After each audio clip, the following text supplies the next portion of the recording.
সম্মানিত উপস্থিতি, আমরা শুকরিয়া আদায় করবো সে আল্লাহ তাআলার যে আল্লাহ রাব্বুল আলামিন মুহূর্তের মধ্যে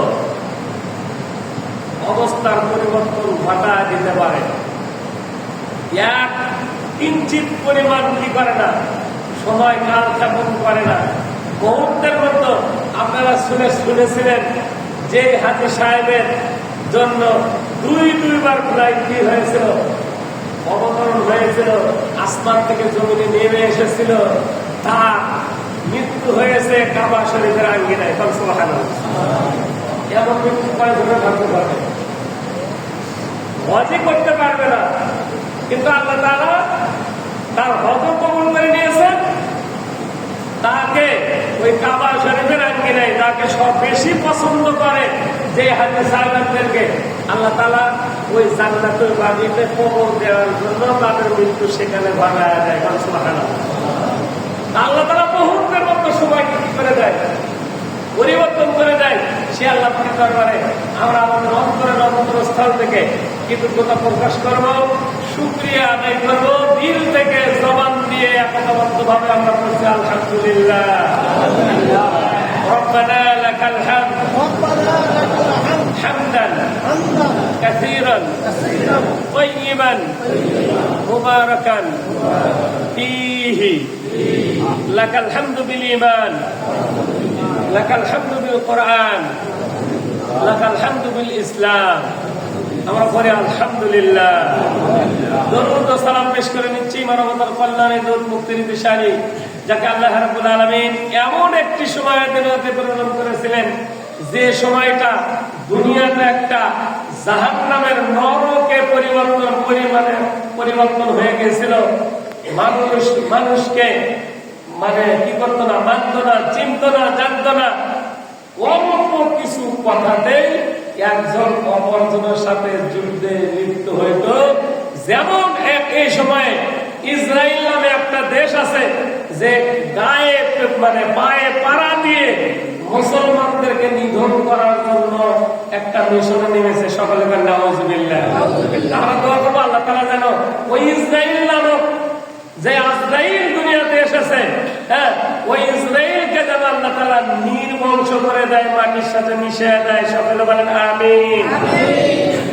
সম্মানিত উপস্থিতি, আমি আজকে যে সূরাটা আপনাদের মাঝে তেলাওয়াত করেছি সকলেরই জানা সূরা, কিন্তু মানে একটু বড় সূরা।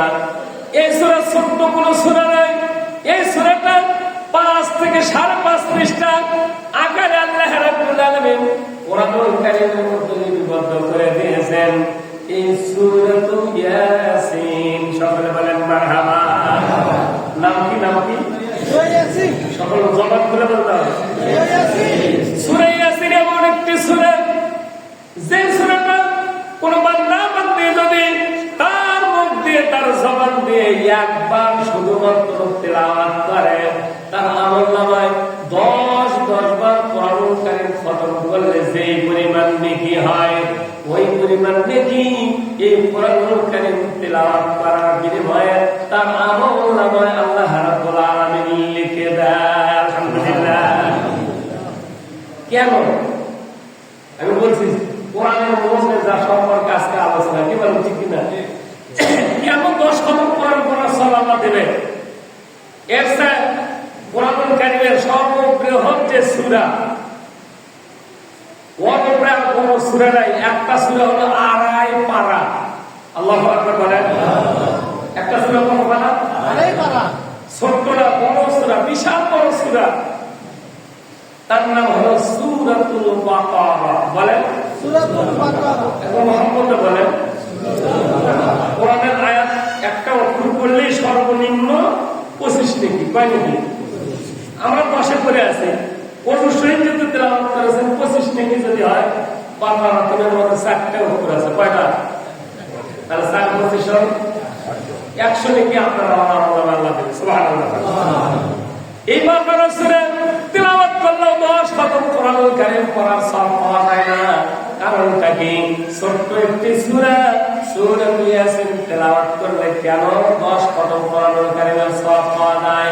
আল্লাহ রাব্বুল আলামিন বলতেছেন ইয়াসিন। আল্লাহু আকবার। আল্লাহ ডেকে ডেকে বলতেছেন, ইয়া হলো হরফে নিদা। আল্লাহ তাকে মুহাব্বত করে, ভালোবাসে, তাকে ইয়া বলে সম্বোধন করে। আল্লাহু আকবার। ইয়া মানে হে। সিন সাইয়্যিদ, সিন শব্দের অর্থ হলো সাইয়্যিদ। কাকে সাইয়্যিদ বললেন? কাকে নেতা বললেন? কেন বললেন? আল্লাহ রাব্বুল আলামিন পরে বলেছেন ওয়াল কুরআনিল হাকীম। আমি বিজ্ঞানময় কোরআনুল কারীম দান করেছে। সুবহানাল্লাহ। তাহলে কাকে দান করেছে? নেতাকে। কাকে? কাকে? কাকে? তার উপরে কেন অবতীর্ণ করলেন?